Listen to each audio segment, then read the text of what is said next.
Hello again in another video. Today we'll go through how to set up the bulk messages workflow on Messenger. Of course, we've already set up our Messenger bot. Right now, we just set up the uh, JavaScript code on the code node and the Google Sheet node to append our sender ID along with the recipient ID and the message.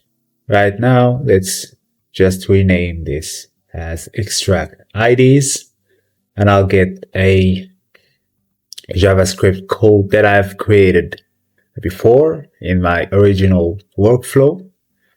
So if you want to get this JavaScript code without going through the coding stuff and asking ChatGPT and all of that, just comment down below and I'll give you my I'll give you the whole JavaScript code.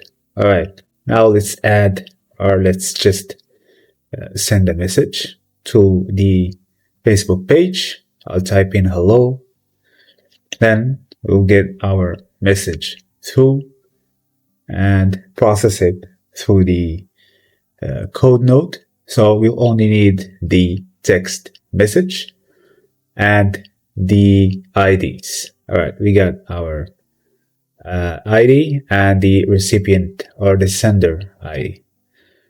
All right, here, as you can see, we got all the values on our output.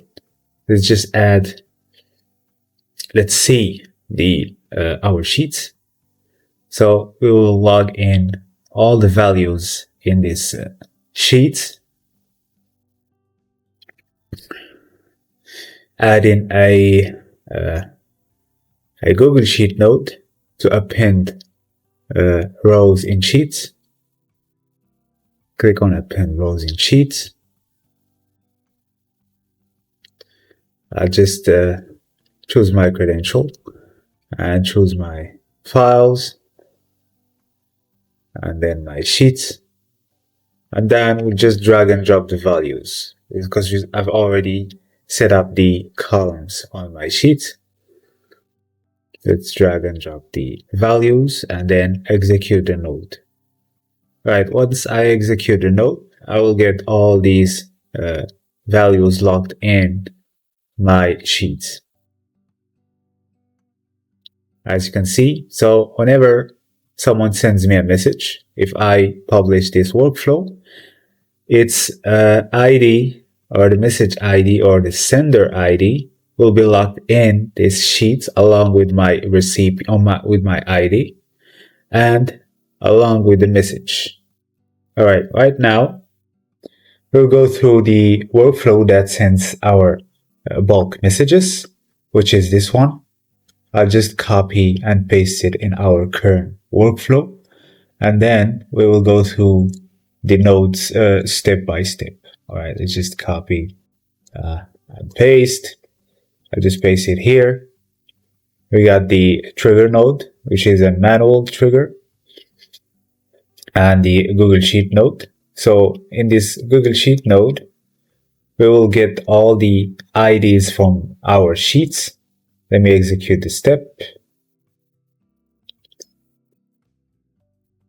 So as you can see, I got only the sender ID and the recipient ID. I dropped the message column and I kept only the sender and recipient ID. For the next node, we'll use the split node to get only the sender ID.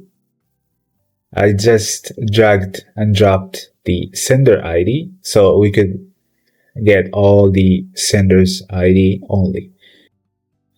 Then you should need the wait node. So between each message sent to a prospect, we will wait 5 seconds. And then we got the loop node, of course, and then the HTTP request node. Right here in the HTTP request, we need this URL and the n8n version, and then the recipient ID, which is our page ID, and then we got the messages, and then the access token. All right, use the permanent access token we got from the previous video, and then change from get to post in the HTTP method. And for the authentication, just choose generic credential type, and in the auth type, choose header, and then your credential in the header auth. For the send body, just turn it on, and the type, choose using JSON. And here, where we gotta put our message, and using our ID, of course.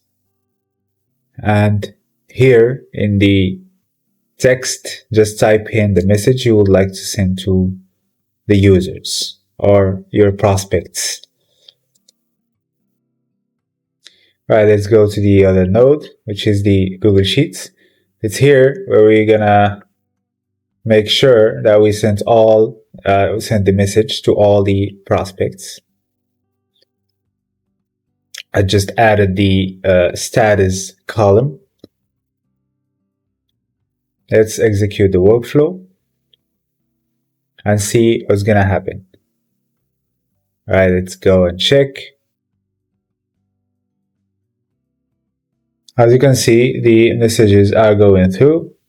I'll just go and stop the workflow because I don't want to send random messages to a lot of people. All right. And then, as you can see, we got the workflow set properly. Let's go check our sheets. So these are the prospects that got the message. You can know that from the sent on the status. Now you can apply the same workflow on your Facebook page, whether for gathering the prospects from an advertisement or just gathering the messages from your customers. I hope this video was useful, and see you next time.